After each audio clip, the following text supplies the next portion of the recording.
5 June 2024 সাল। আদালতের রায়ের পর থেকে বিক্ষোভে ফেটে পড়ে কোটা বিরোধী শিক্ষার্থীরা।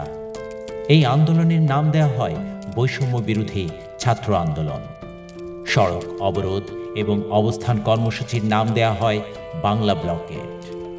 এই বাংলা ব্লকেট ছড়িয়ে পড়ে সারা দেশে। পুলিশের বাধা উপেক্ষা করে শাহবাগ মোড় অবরোধ করে অবস্থান নেয় কোটা সংস্কারের দাবিতে আন্দোলনকারীরা।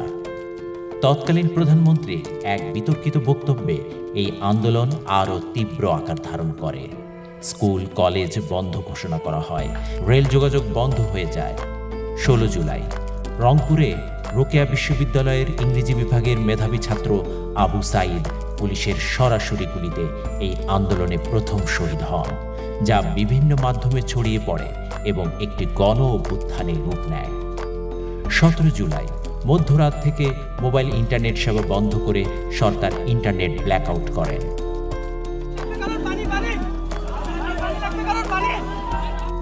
18 জুলাই উত্তরায় মীর মাহফুজুর রহমান মুগ্ধ বয়স 25 আন্দোলনকারীদের মাঝে পানি বিতরণ করতে গিয়ে গুলিবিদ্ধ হয়ে শহীদ হন।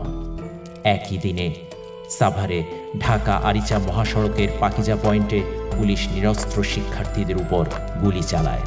এ সময় পুলিশের একটি সাজোয়া যানে পুলিশ কর্তৃক কম্পিউটার সায়েন্স অ্যান্ড টেকনোলজির 4th বর্ষের ছাত্র শায়েখ আসহাবুল ইয়ামিনের উপর যে নির্যাতন চালানো হয় তা বর্বরতাকেও হার মানায়।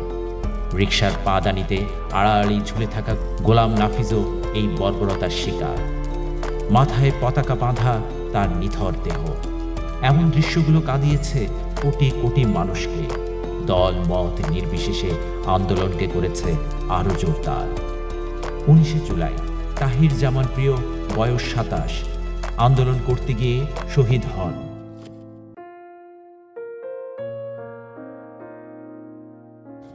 বিভিন্ন স্থানে শহীদ হন আরও অনেকে। মেট্রো রেল চলাচল বন্ধ হয়ে পড়ে। বিক্ষোভকারীদের থামাতে পুরোদমে মাঠে নামে আইন শৃঙ্খলা বাহিনীর বিভিন্ন ইউনিট। 21 জুলাই হাইকোর্ট প্রাঙ্গণে 93% মেধার ভিত্তিতে সরকারি চাকরিতে নিয়োগ হবে বলে জানানো হয়, কিন্তু বিভিন্ন স্থানে বর্বর হত্যাকাণ্ডগুলো মানুষের বিবেককে ব্যাপকভাবে নাড়া দেয়। চারিদিকে নৃশংস হত্যাকাণ্ডে নিদ্রাহীন হয়ে পড়ে মানুষ। 23 জুন ইন্টারনেট সেবা পুনরায় চালু করা হয়। এরই মধ্যে 1000-এর বেশি আটক হয় এবং অজানা সংখ্যায় মৃত্যুর খবর শোনা যায়। ব্রিটিশ পার্লামেন্টেও আহ্বান করা হয় মার্চ ফর জাস্টিস। এছাড়াও বিশ্বের নানা দেশের শিক্ষার্থীরা এই আন্দোলনের পক্ষে অবস্থান নেয়। বৈষম্য বিরোধী ছাত্র আন্দোলনের পক্ষ থেকে ডাক আসে এক দফা দাবির। শনিবার দুপুর থেকে ঢাকার কেন্দ্রীয় শহীদ মিনারে জড়ো হতে থাকে স্কুল কলেজ বিশ্ববিদ্যালয়ের শিক্ষার্থী সহ বিভিন্ন শ্রেণী পেশার মানুষ। রবিবার দেশের বিভিন্ন অঞ্চলে আন্দোলন ধাওয়া পাল্টা ধাওয়া ধরপাকড় হয়। দুপুরের পর থেকে পুনরায় মোবাইল ইন্টারনেট বিচ্ছিন্ন করা হয়।